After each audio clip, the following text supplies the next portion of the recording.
you all, and good evening. Thank you to folks who came in person, and thank you to everyone who came online. I'm Meredith Penny. I'm the Director of Community Planning for the City of Langley, and Mayor Horstman couldn't be here tonight, but she asked me to go ahead and welcome you all and introduce this project. So if you live in Langley or really anywhere on the south end of the island, you know that we live at the end of a very long extension cord, and our connection to resources on the mainland are very dependent on either a bridge or a ferry.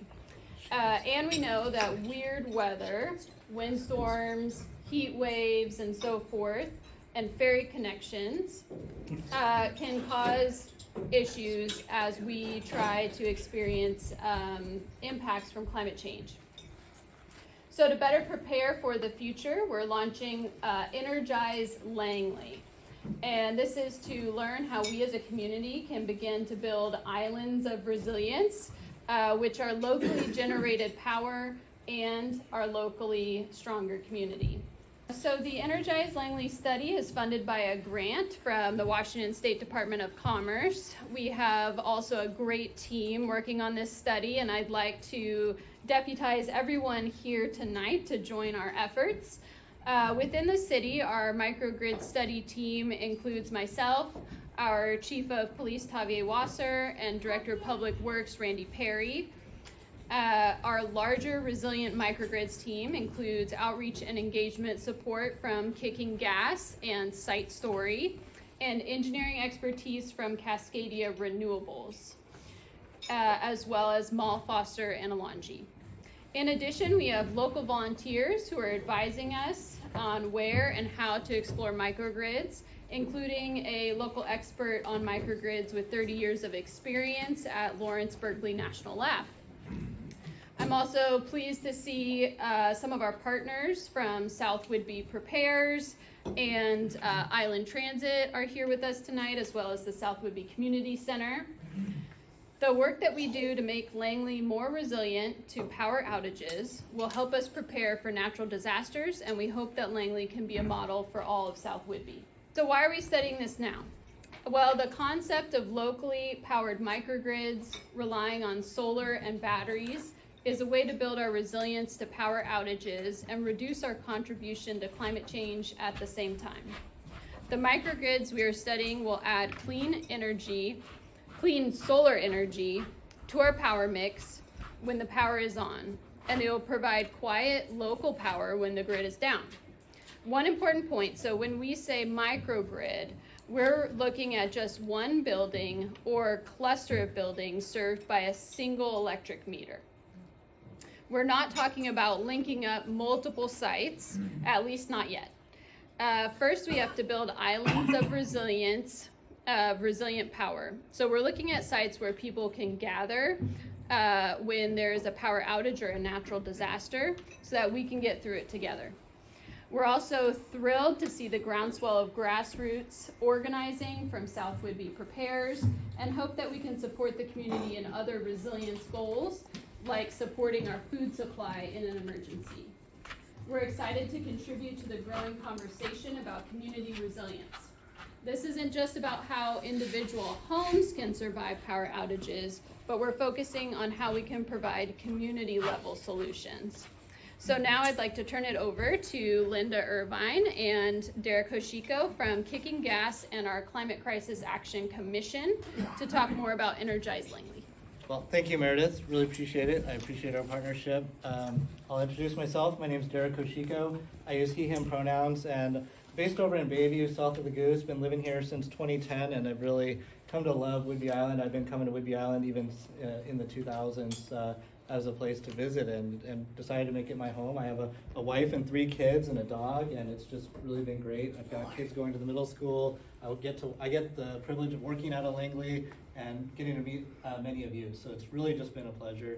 I'm the campaign director for Kicking Gas, and Kicking Gas is a building decarbonization organization that I co-founded with Linda, and we help make the clean energy transition affordable for folks with like ductless heat pumps and induction stoves, hot water heaters, and the such to kick those combustion fuels out of our homes, wood, propane, and oil in particular on Whidbey Island. So that's a little bit about me.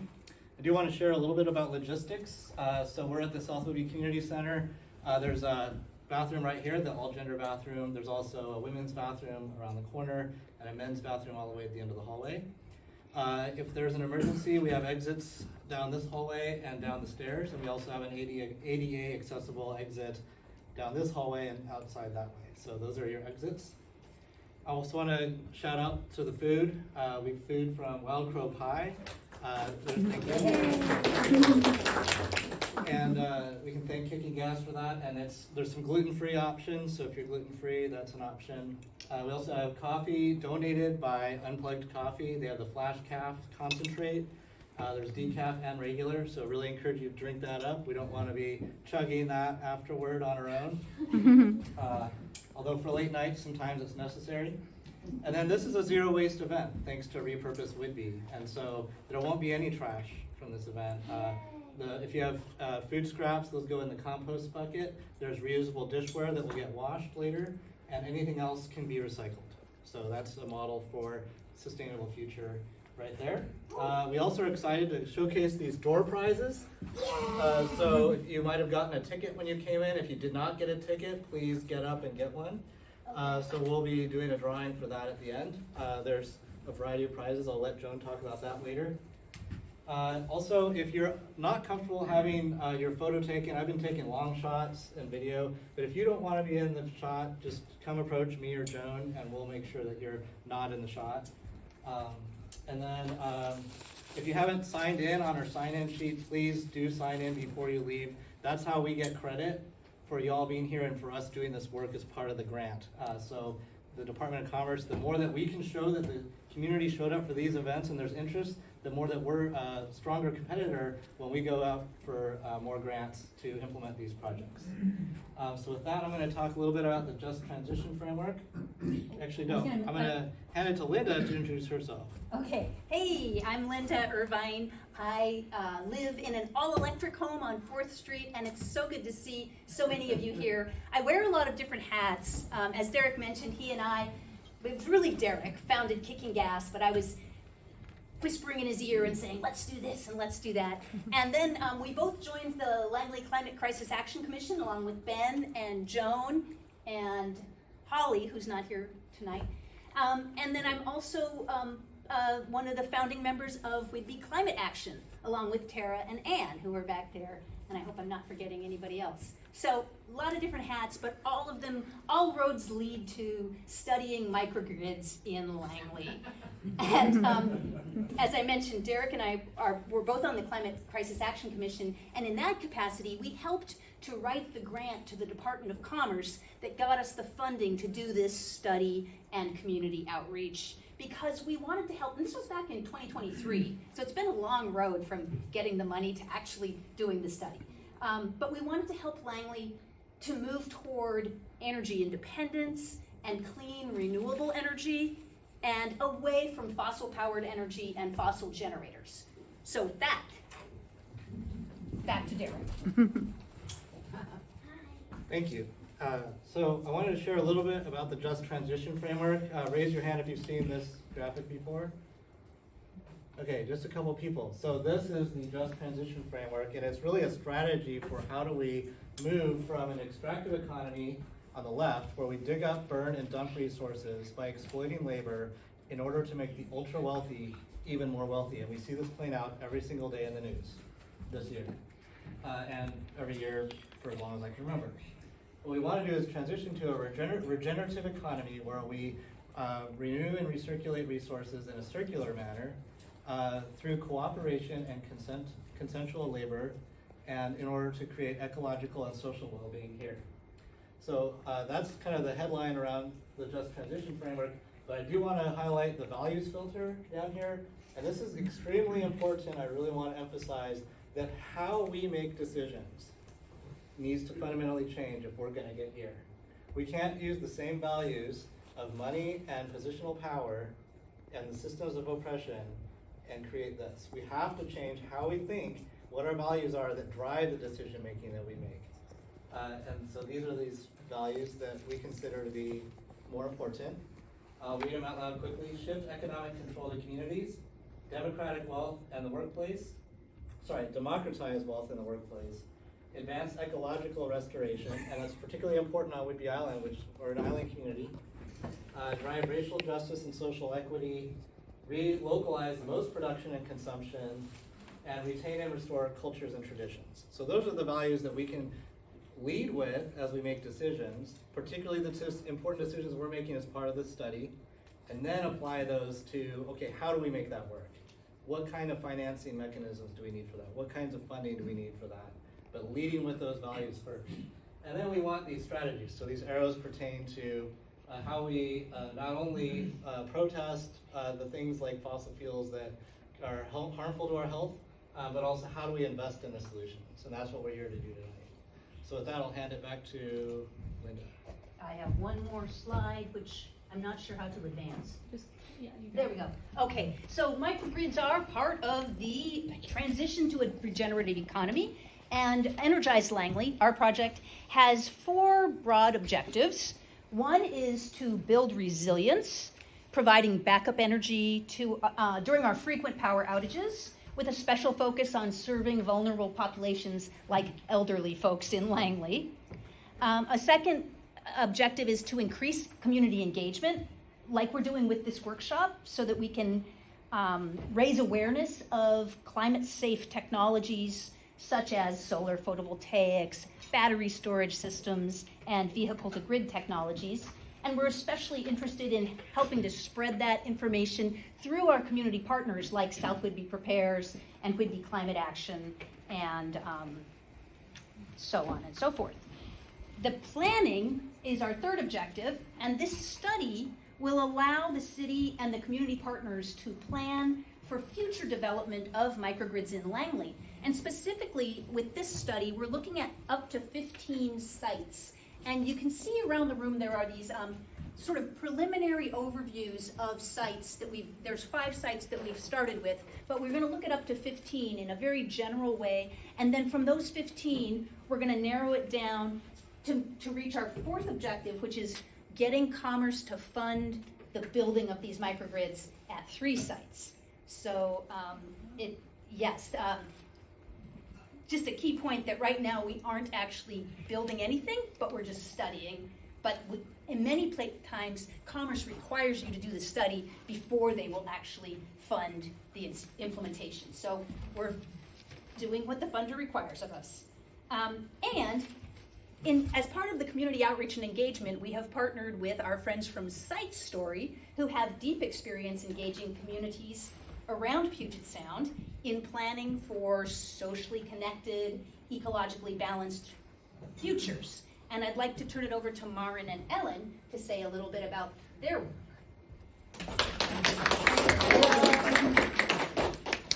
Hi, I'm Ellen Southard with Site Story. It's great to be here.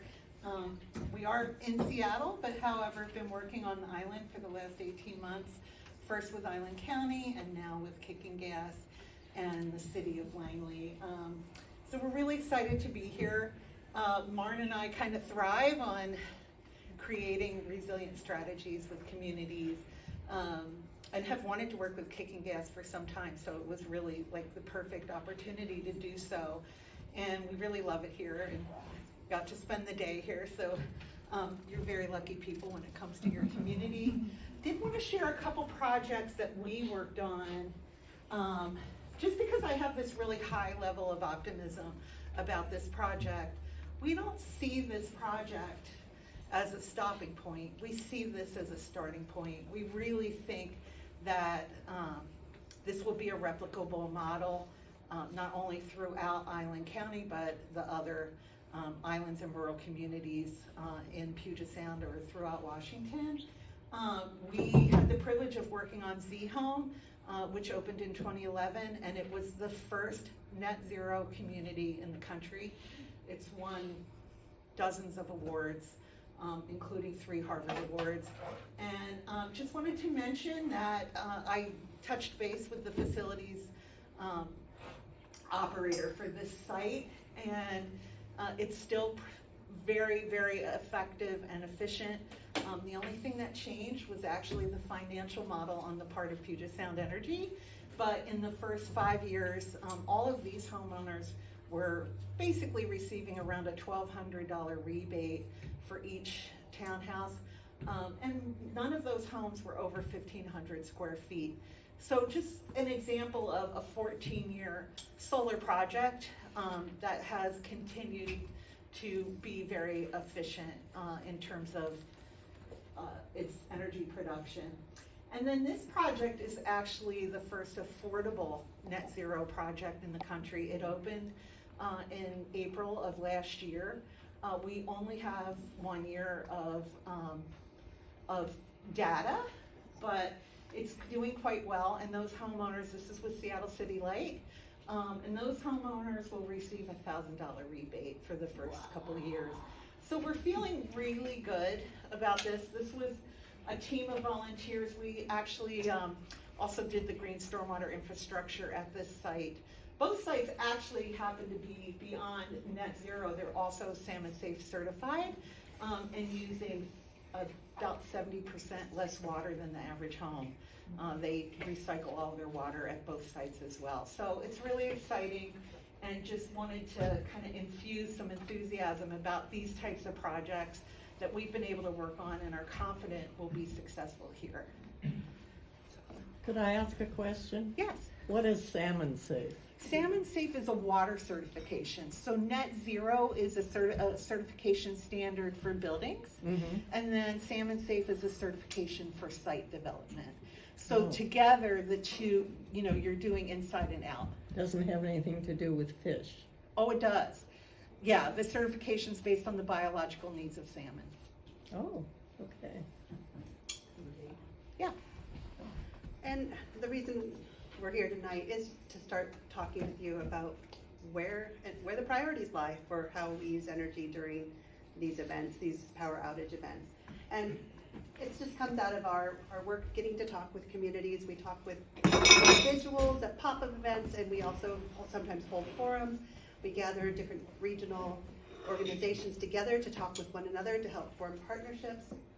It's just all part of the importance of laying a good foundation for the work that comes afterwards. So this is just an example of some work we did with King County Library Systems, where we were talking with various libraries in the rural areas of King County and bringing them together to say, hey, what is already impacting you around climate change and power outages is actually pretty big. So these are just issues that are coming to be more important as we move forward, and we need to find resilient solutions. So that's what we're here to do, talk with you. Since we can't read them, can you tell us what some of those categories are? So this big one was human health, cost of living increases, access to resources, of course the generic other issues because there were so many things brought up, but school being canceled, that actually impacts people quite deeply when people have to miss work, as well as kids missing school, power outages, personal transportation issues, which I guess if a downed tree blocks the road, we can find ourselves with those issues here. Public transportation issues and safety issues. And human health. Oh, sorry, and human health is where I stand. And we really did hear a lot about the impact of power outages on home health and medical equipment, seniors, and of course, during the summer, if a power outage occurs, then we're often in a heat wave. These things compound upon one another and really do reach into multiple categories at the same time. So, yeah, and one of the reasons why this project is so relevant to your project is we were looking at resilience hub, libraries as resilience hubs. So this was actually a study done for King County's libraries in mostly rural communities, and the libraries in inclement weather, whether it's a heat bubble or a cold bubble, people are turning to their libraries for resilience. And in the case actually of the information session we actually did at the Auburn Library, it's also, that was a really humbling experience because the morning we got there, it was a very cold morning. It was actually Halloween. And that also happens to be where the homeless veterans meet their social workers. And so that morning when we arrived, if you can imagine this, the library wasn't open. They had no warm place to go yet. They were waiting for the library to open so they had a warm place for the day. And they were literally warming their hands with sternopods.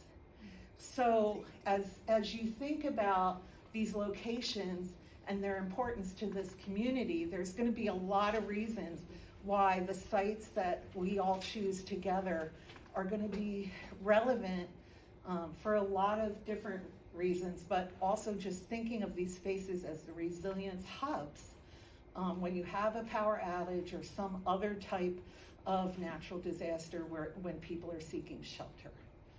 So anyhow, that's the relevance of this project to yours. So we'll end it there, and Linda's up again. I got one more slide before we get to our technical star. And I just wanted to say that this is not the first study and not the last study.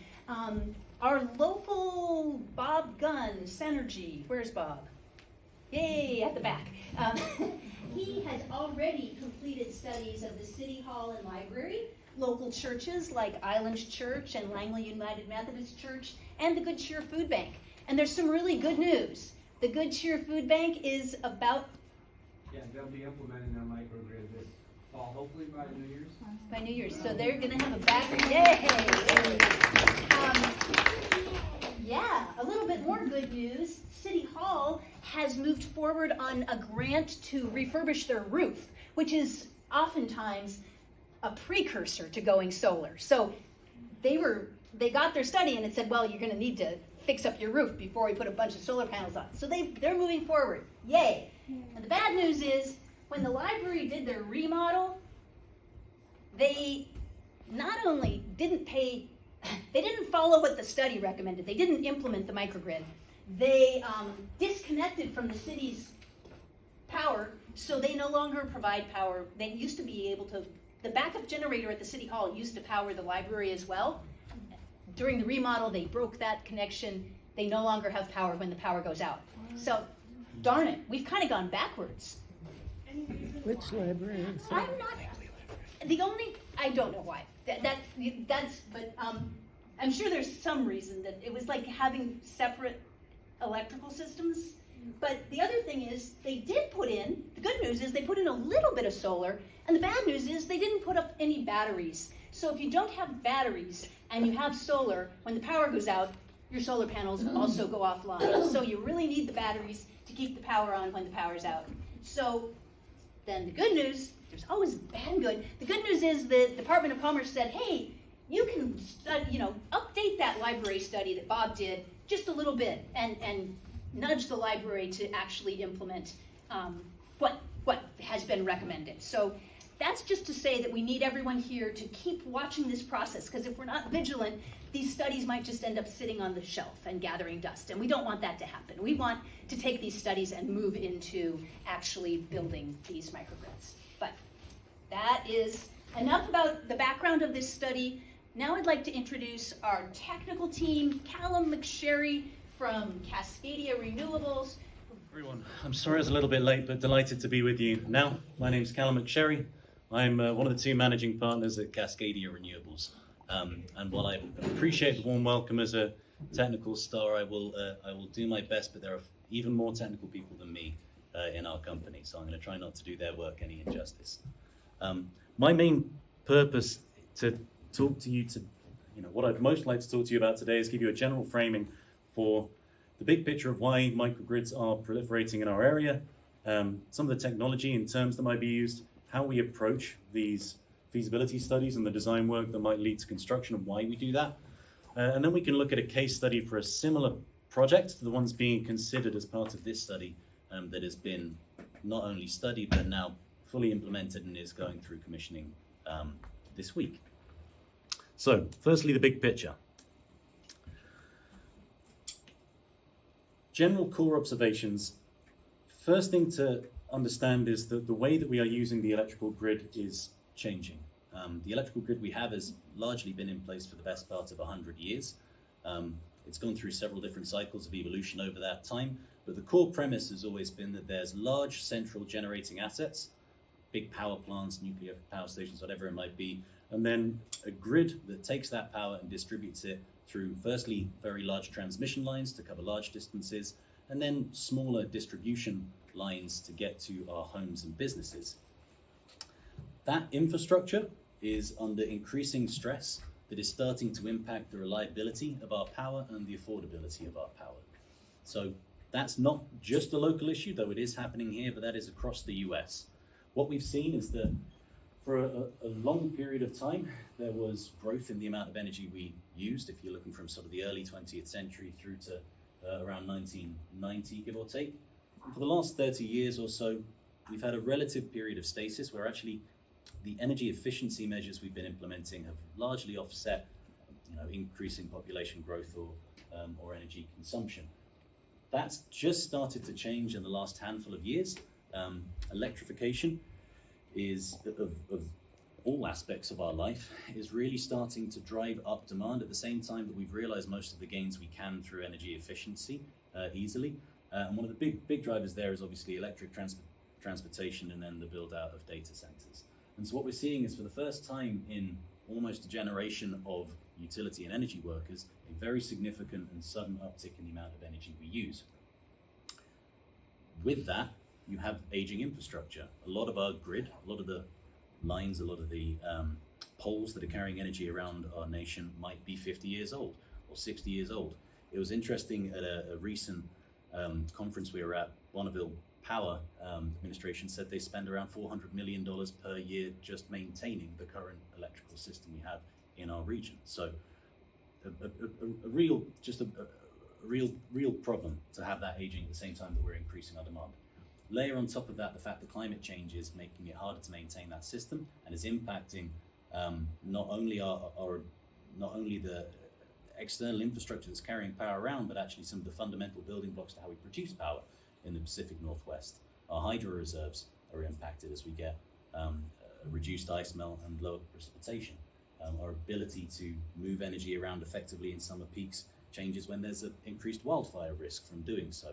So climate change makes that problem much harder, and obviously and sadly that seems to be a trend that's going to continue for most of our lifetimes. One of the results, one of the answers to that solution is to move away from this centralized model and start to try and build out energy in localized pockets so that when the infrastructure of the grid as a whole goes down, we have local reliable power that isn't reliant on moving energy around so far. So that can be fantastic. That's what we're looking at here is microgrids to support community resilience.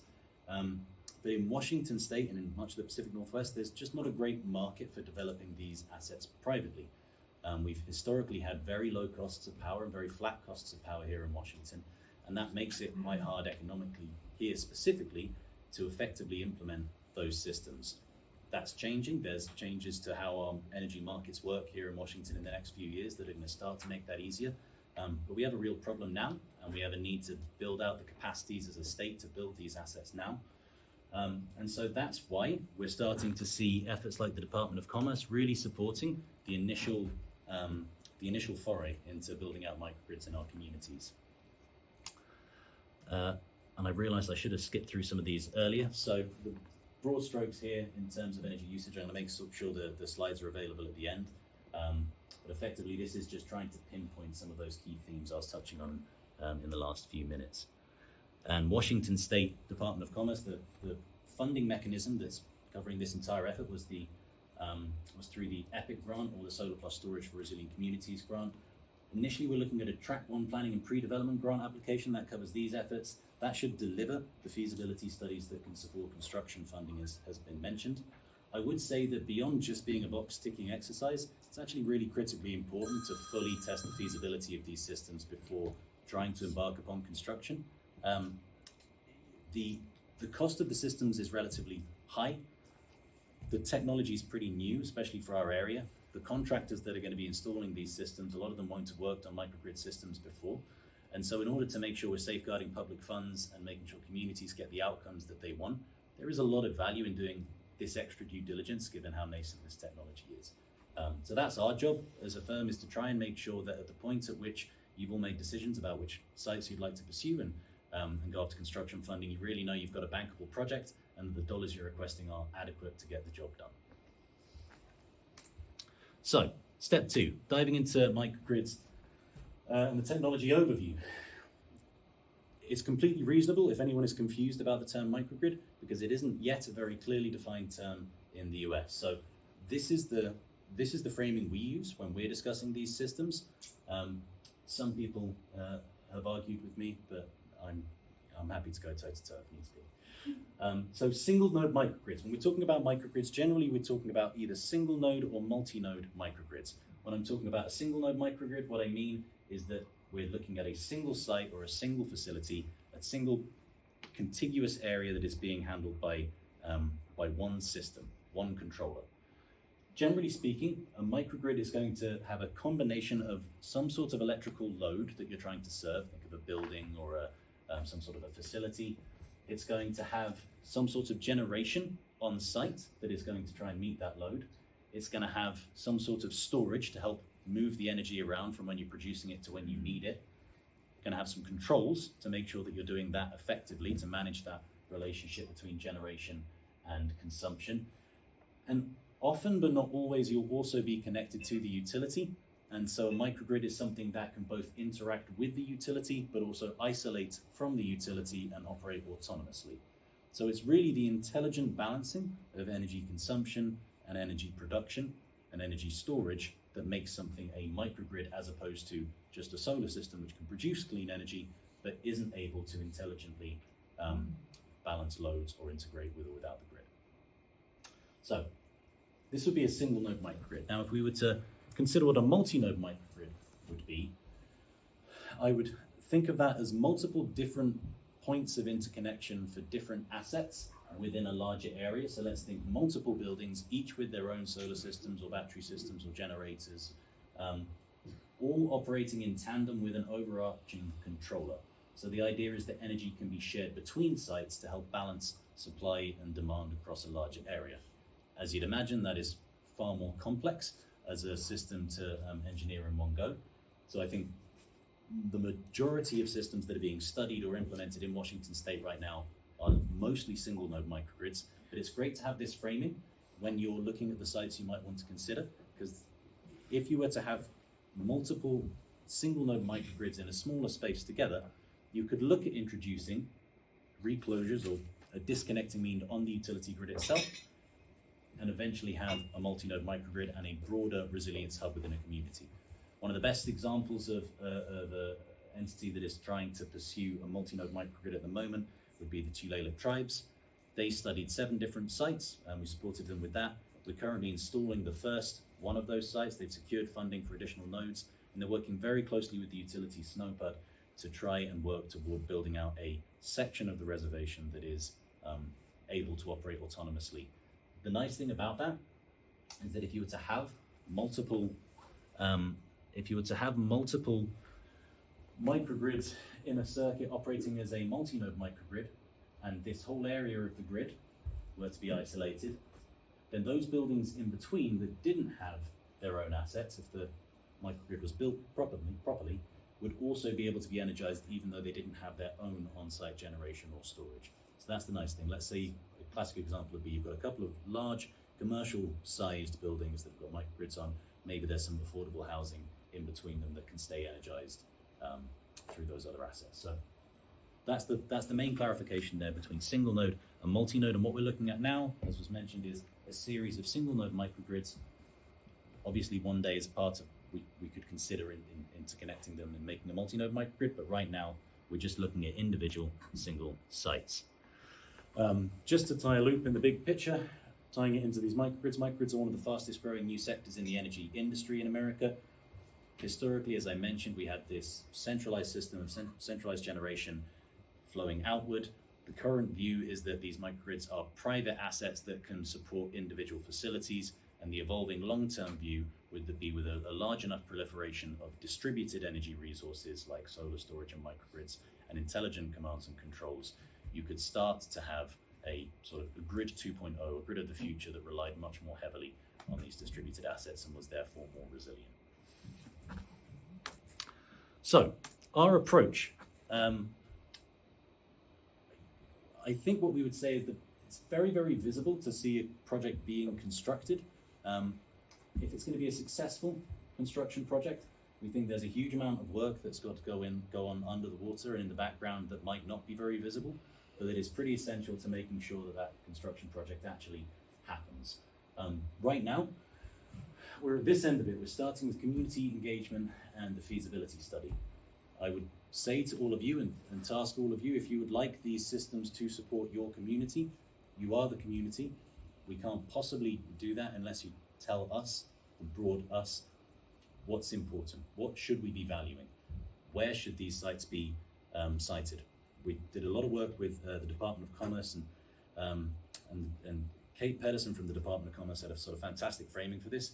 There's absolutely no point building a state-of-the-art custom facility that's going to be the emergency shelter for absolutely everybody in the community if, when a disaster strikes, by default, they all go to the local church because that's their safe space. You've got to build the microgrid where people are going to go, or the resilience asset where people are going to go. So that's your task, is to help us understand where are you going to go? How are you going to behave? What do you need in order to feel more resilient in your community?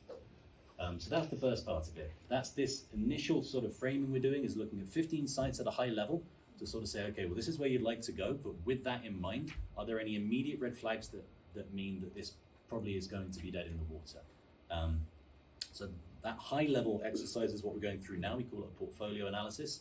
From there, we can then dive into a much more detailed site-specific feasibility study that can get you construction ready.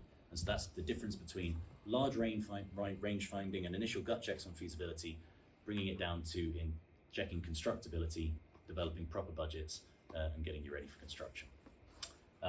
Through that process, we typically go through the stages of reviewing the comprehensive emergency management plan to understand where the existing needs have been pinpointed and sites that have been identified. We meet with key stakeholders in the community to try and understand what your needs are. We design systems according to the needs that you've specified, and as we're going through that, we review them, we come back, we talk about whether or not we've got it right and we're meeting what you need and if there's anything we've missed. And then from there, we then support the next stage, which is lining out construction funding, project partners and timelines. This is just a more detailed view. I'm not going to go through all of this now, just so you can look at this if you have access to the slides in your own time, but everything we're talking about doing in this first stage is just column one of this process that ends in a microgrid being installed and operated for a long period of time. So planning and feasibility is what's being covered at the moment. Where can we get these slides? That's a very good question. We'll post them to the city website after the. No problem at all.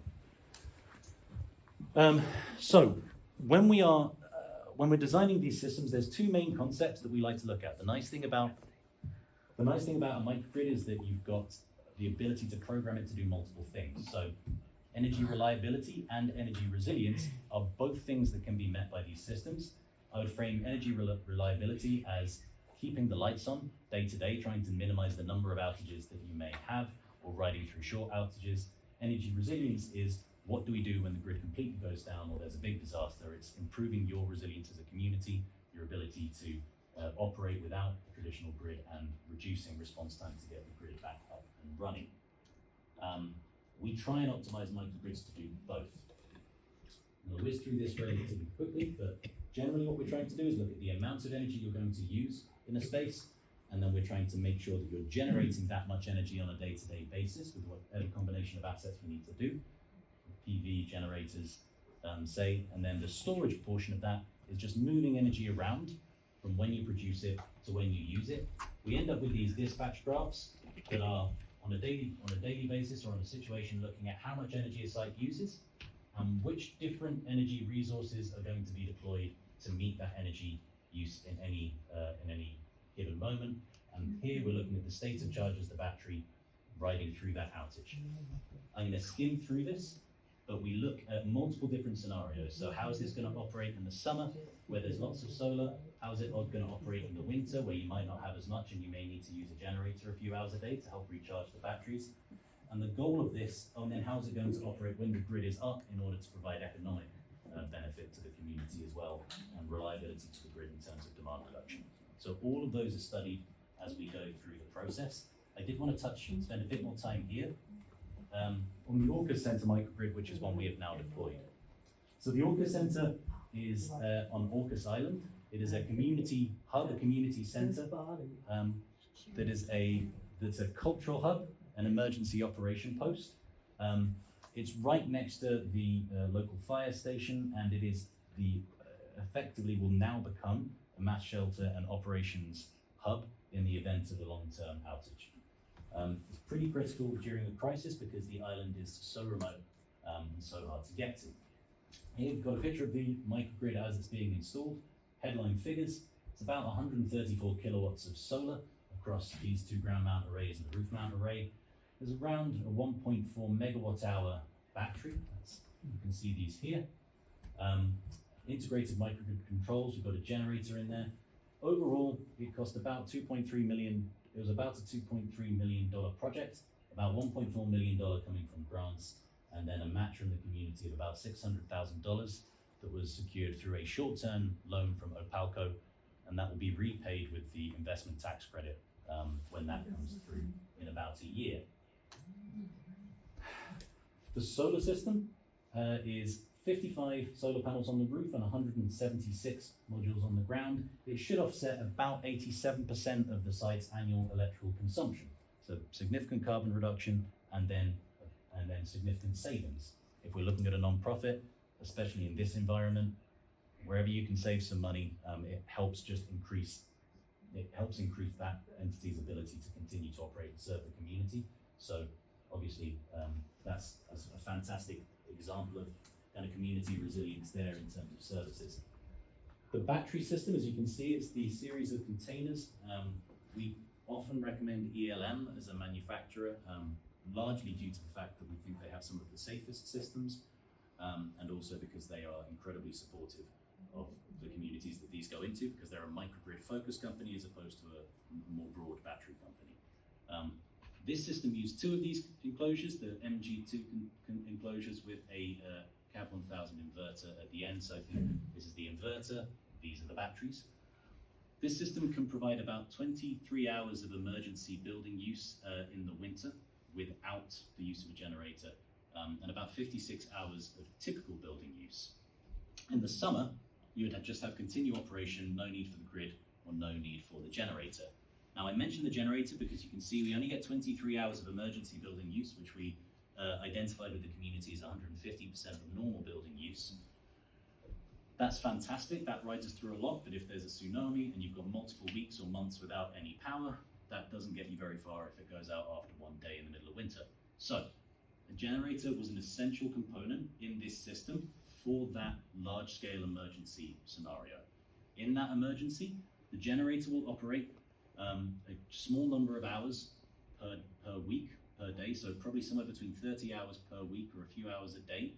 That's a 70% reduction on how much the generator would have operated if they only had a generator.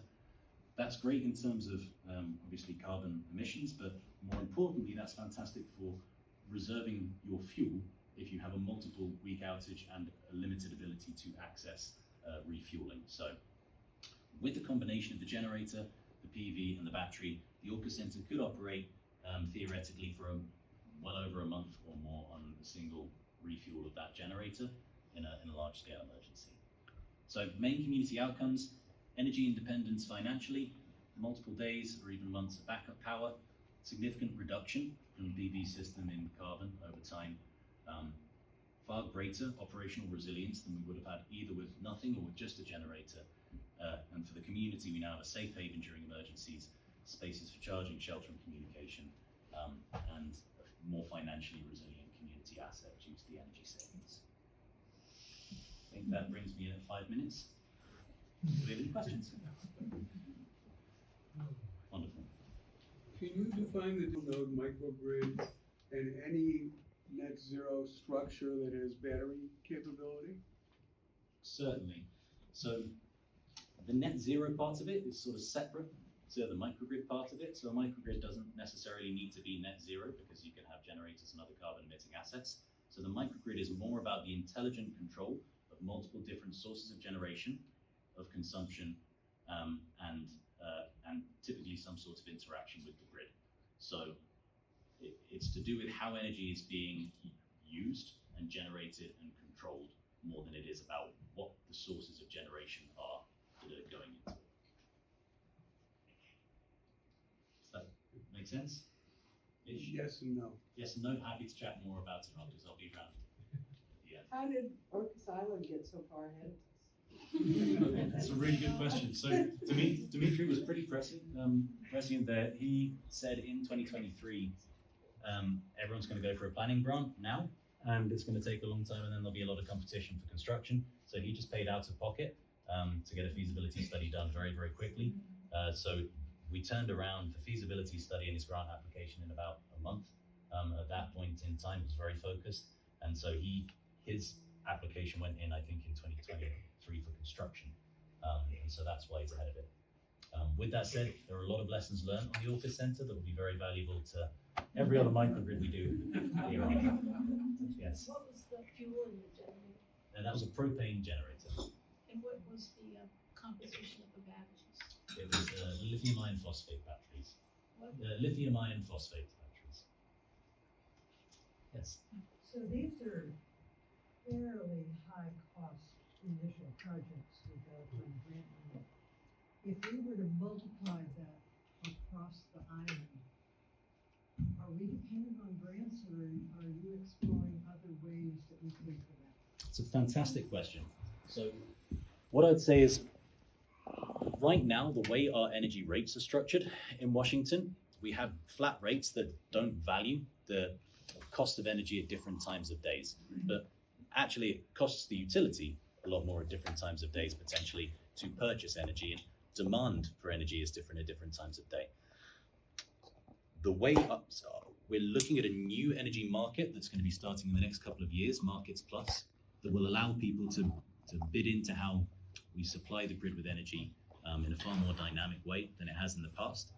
That kind of opens the door to more private development of systems like these, because there'll actually be a marketplace for it instead. So having a sort of large number of grant-funded projects right now is really valuable for the state, because you're training up a workforce that's able to design and install these assets just in time for a market to drop that will then you'll then be able to participate in. So I think that's the first thing. Second thing is looking at the value of resilience and the value of lost load. It's really hard to put a value on community resilience or the value of a human life economically, and I think it could well be dangerous to do so. But there are efforts going on to try and say, well, look, this is a different sort of system. It's trying to provide a different function. It is a community benefit, so it probably is appropriate that there's some degree of community or government investment in those assets that are providing this essential function. The question is that all the value they can provide, and are there other value stacks we can tap into? So one example would be a local business, maybe, that has the space to operate as a shelter. They also have an opportunity to increase the size of their business, but they're limited by the available power from the grid. There could be a value to them in building out a microgrid because they get to expand their operation and don't miss out on a business opportunity, but also a value to the local community if they can use that facility in an emergency. So public-private partnerships are just starting to be explored to try and cost share and benefit share these.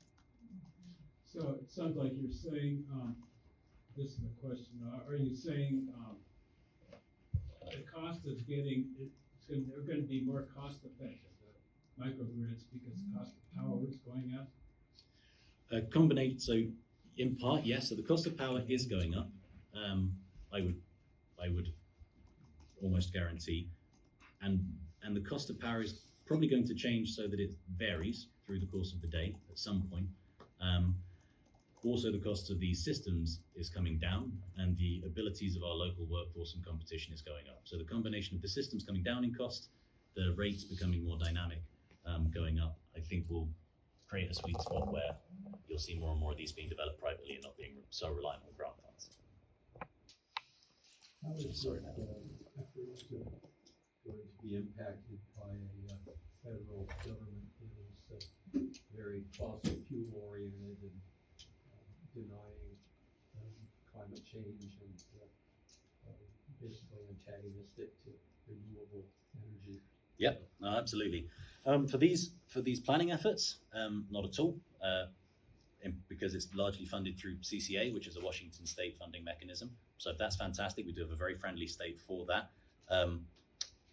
in terms of the implementation of these systems, it's been incredibly challenging over the last years. And as I'm sure you can imagine, the combination of very high tariffs that do impact certain components within this, and then and obviously a lot of uncertainty around tax law with the repeal of the Inflation Reduction Act and certain federal grants has made this an exciting time to try and construct these.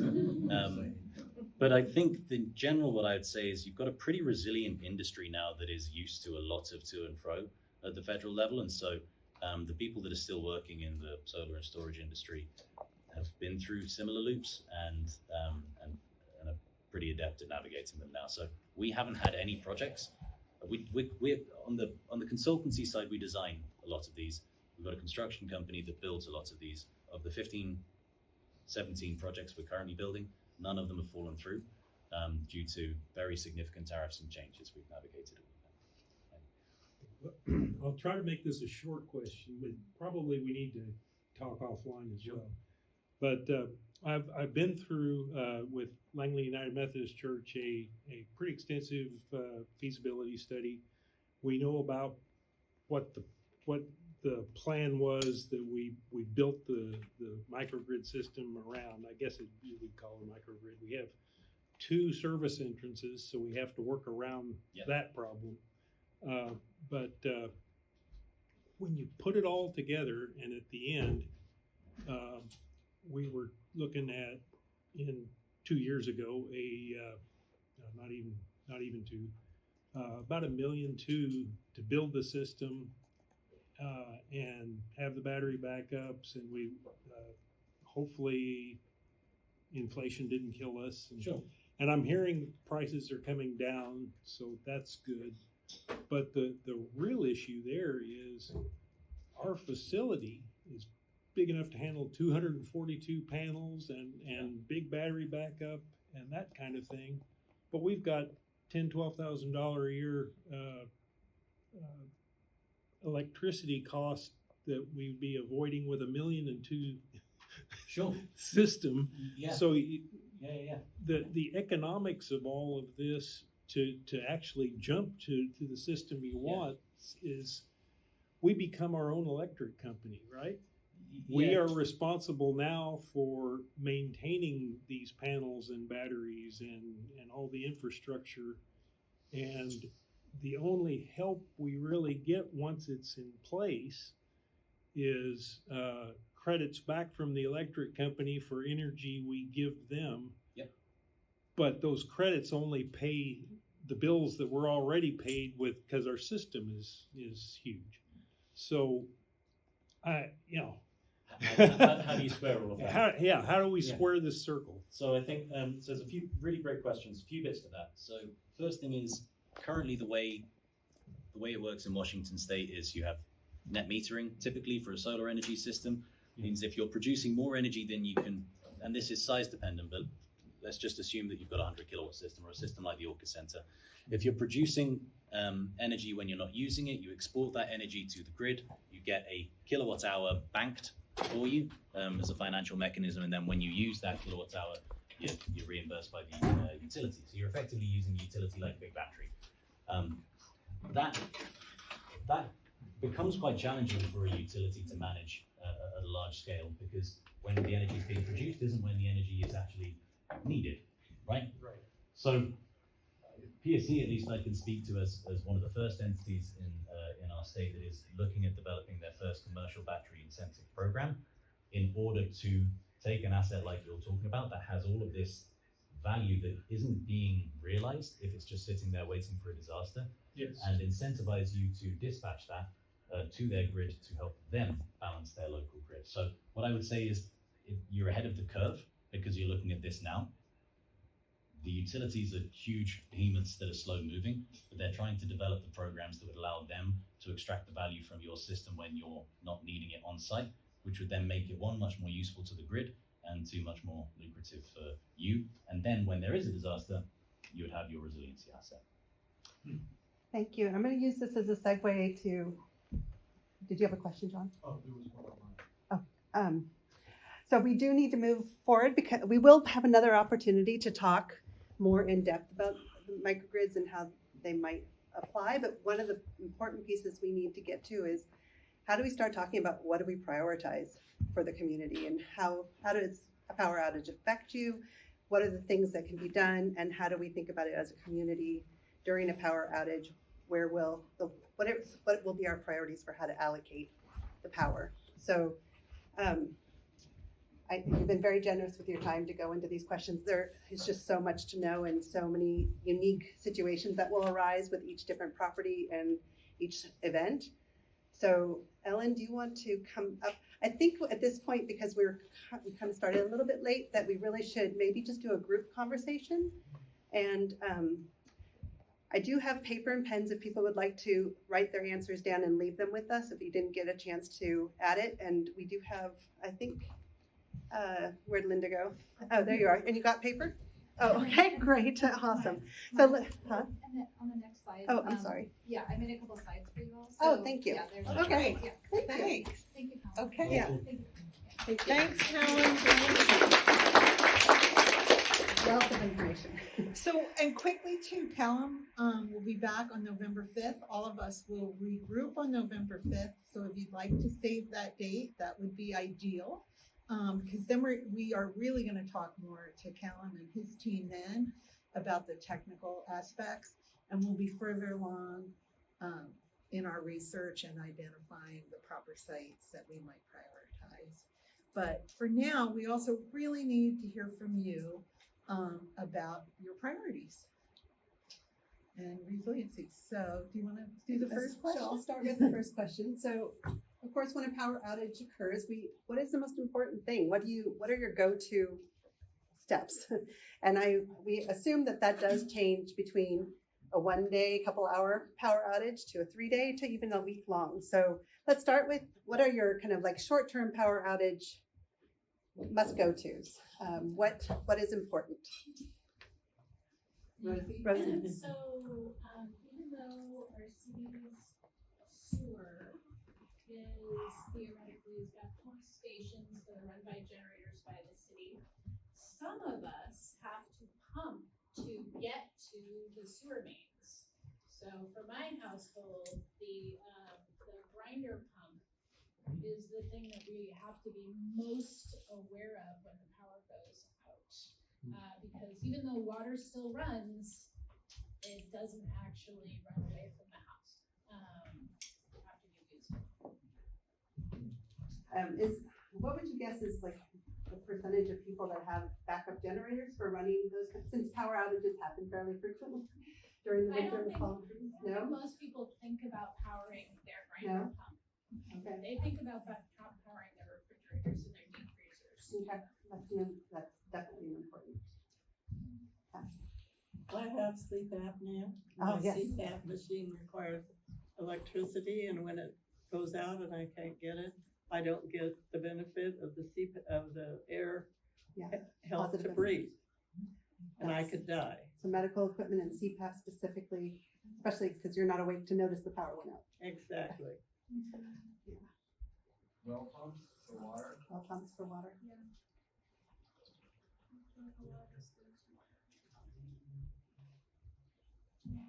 So those are some of the most urgent pieces that come forward.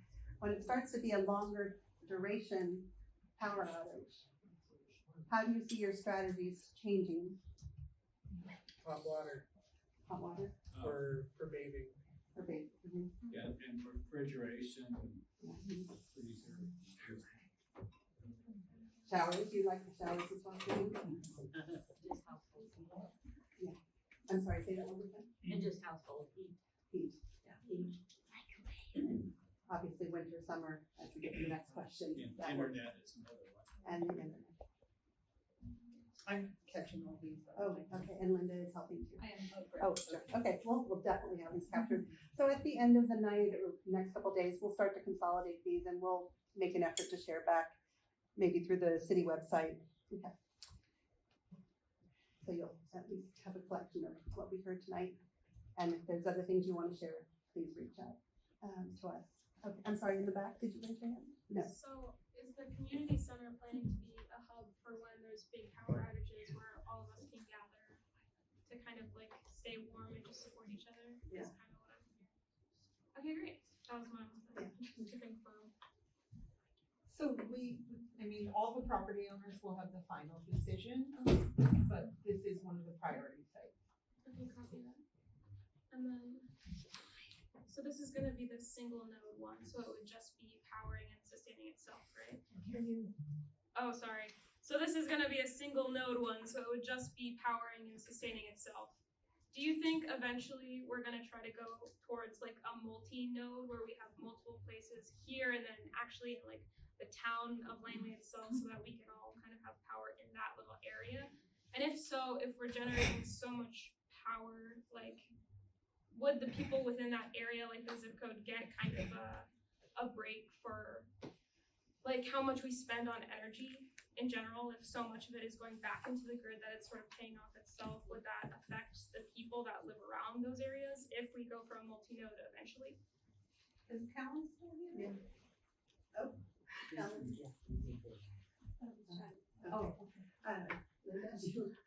I would just say that it's hard to make a lot of extra energy Okay. given the way that we wastefully use it. But if you're really careful, you can get your solar to meet your needs. But I think we're a ways away from that lovely future where we're actually making a lot to sell back to the grid. We're mostly talking about, can we make enough solar power to use in the event that we go on. Okay, cool. A lot of that depends on the time.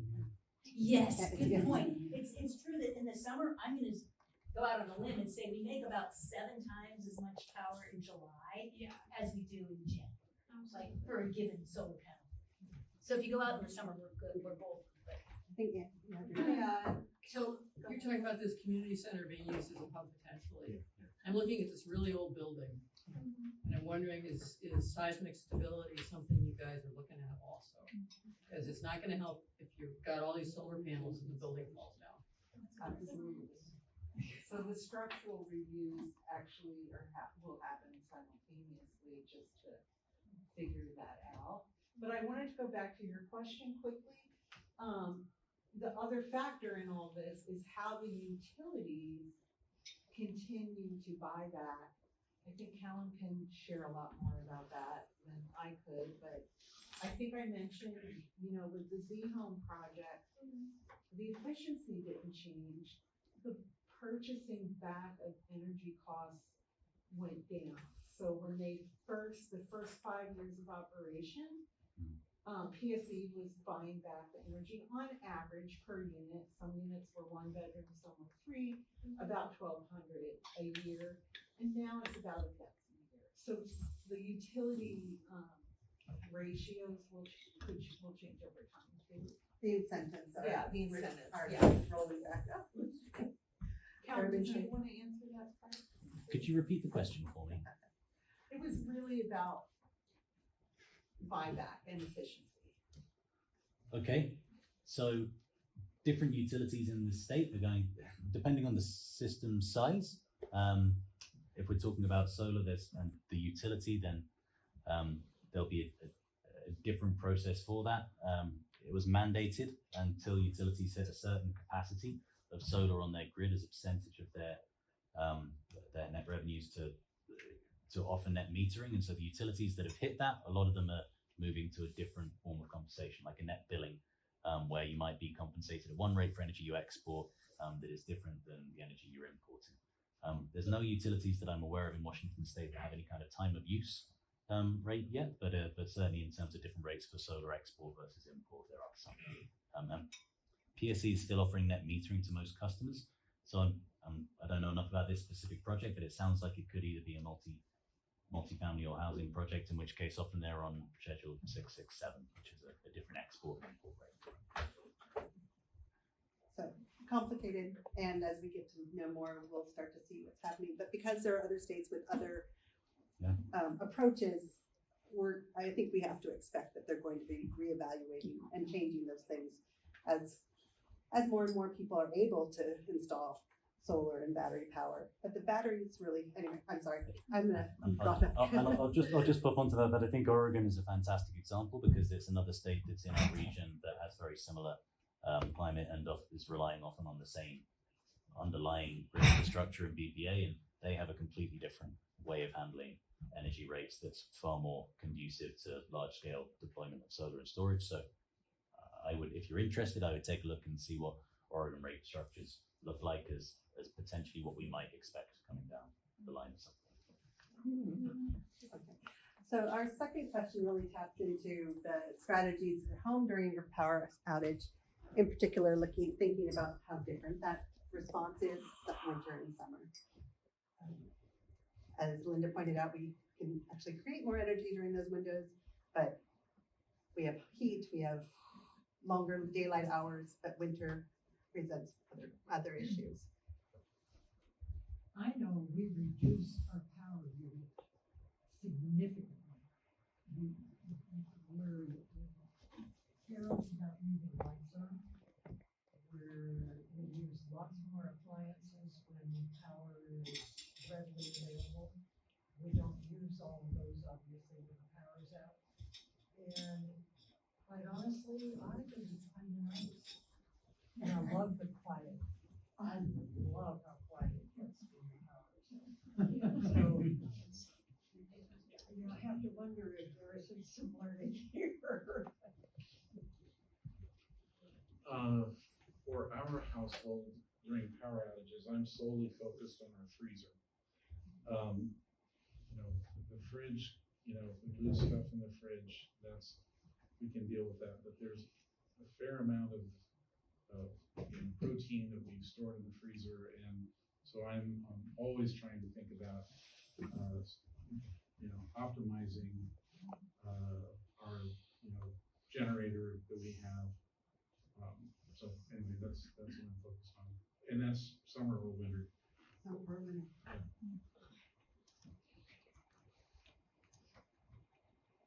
Anybody else want to weigh in?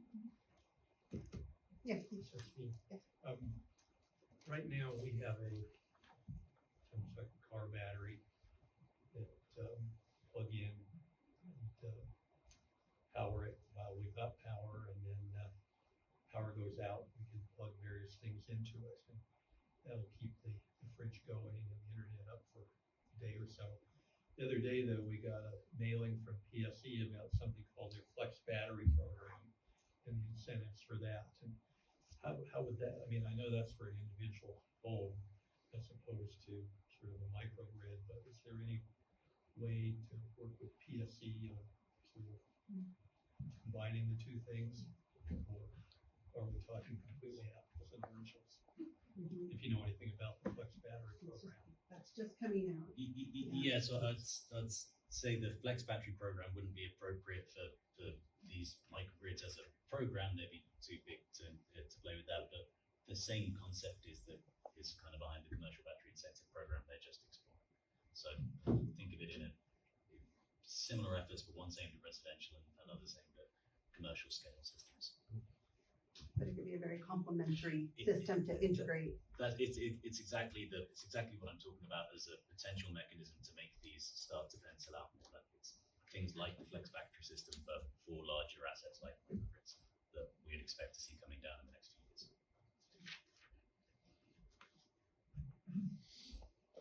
One effect is for the people that electric cars, if there's 2-3 days of no power, then the car, the energy needs. Like in my case, when that happens, it gets managed. Yeah, it takes probably 3 days. Yeah, I think one thing to consider when you consider what facility to implement would be energy efficiency. Like this building, obviously with all these fluorescent lights, is not the most energy efficient building. So, if you were to use this as the place to implement the microgrid, which may be a good idea because it's a great building, but I would think it takes some energy efficiency measures to, would make a lot of sense before implementing and constructing a microgrid. Reduce the energy draw, the budget. Yeah, and then I think also once you do that, and then when you do lose power, that there should be methods of reducing the power usage, while you're islanding on the microgrid. You should be able to reduce power as opposed to when you're connected to the greater grid too. So. That's great point. So, Brookhaven has, about 30 residents, and there's a community room that is hooked up to a generator that is theoretically supposed to come on when the power goes on. We had a dry run last winter, and it didn't go on, so they figured out the problem. Now it will go on. We have people, the room is about the size, a little bit bigger than this room. And there's a kitchen with 2 refrigerators, a propane stove, and lots of electrical outlets. So people were able to bring their batteries and their devices in and charge them, and to stay relatively, also has a heat pump. So that's a resource for the community. And yeah, that's one of the sites we're looking at. Yeah. And so I'm kind of hearing back, thinking about the energy. I will be recapping all those, but there's going to be a lot of other small projects that come out of this conversation, not just the microgrid itself, that will help make and build resiliency for the community. So we'll be creating lists so that there's more to tap into and more to organize beyond the scope of this particular grant.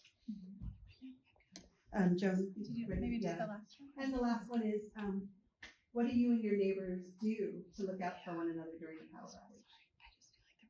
Right? Okay. If you think of it, hold your hand. What community or public services do you depend on during emergency or power outage?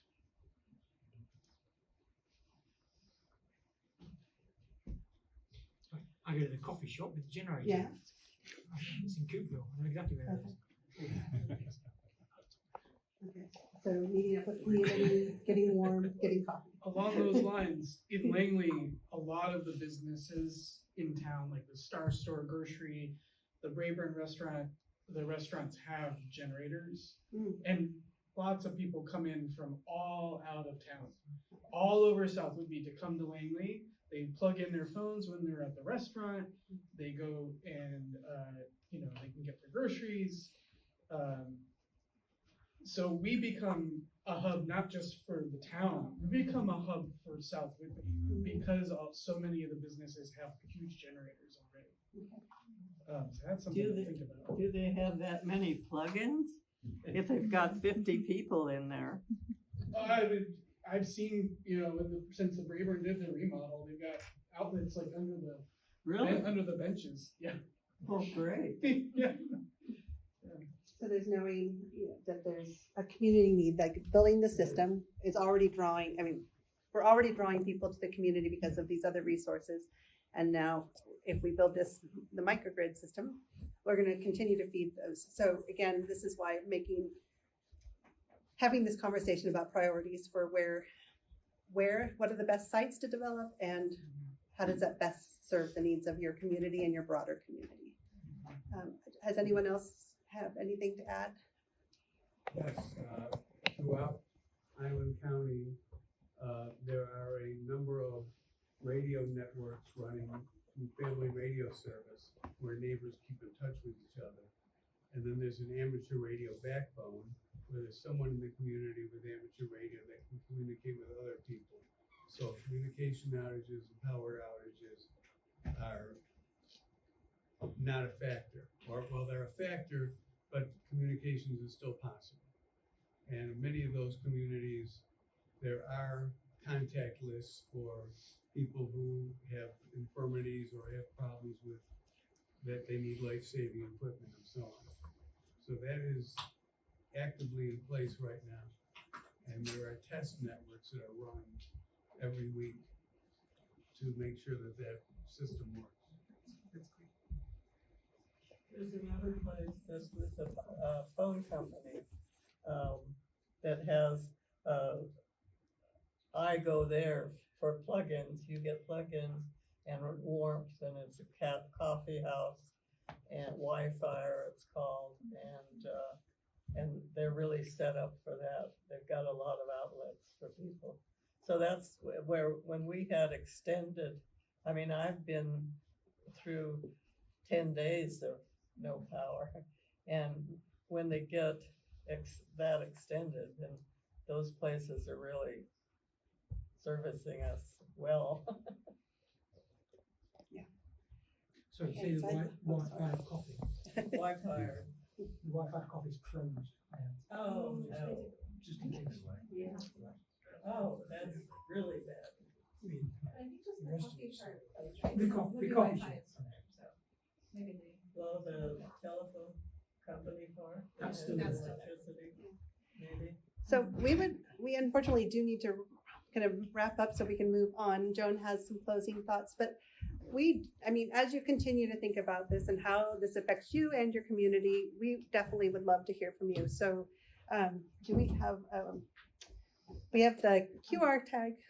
It'll be on the next slide. Okay, so on the next slide, there'll be contact, but we would love to continue keeping in touch with you and hearing what things are important, because we just want to make sure that we're thinking broadly and in depth about these issues as we come to the point where we'll be making decisions about which properties to further develop. So, Joan. Thank you so much. All right. Thank you, everyone. I know that we're a little bit over, but this is kind of the exciting time where we're going to do the drawing and you'll win some prizes. And then we're also going to talk about next steps.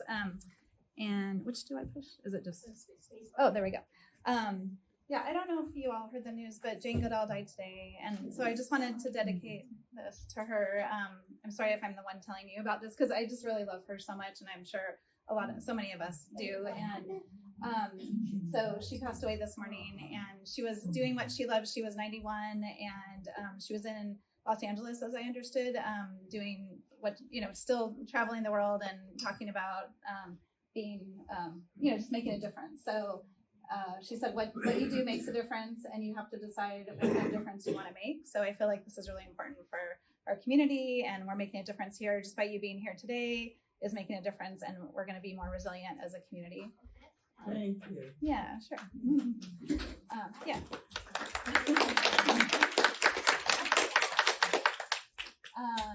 So just thank you for attending. We're so happy that you're here, and that you're hopefully going to spread the word to your friends and your neighbors and talk about microgrids with everybody. In a minute, we'll do the tickets where you can win a prize, but I also wanted to say that what you can do is use this QR code to visit the Microgrid site on the City of Langley website.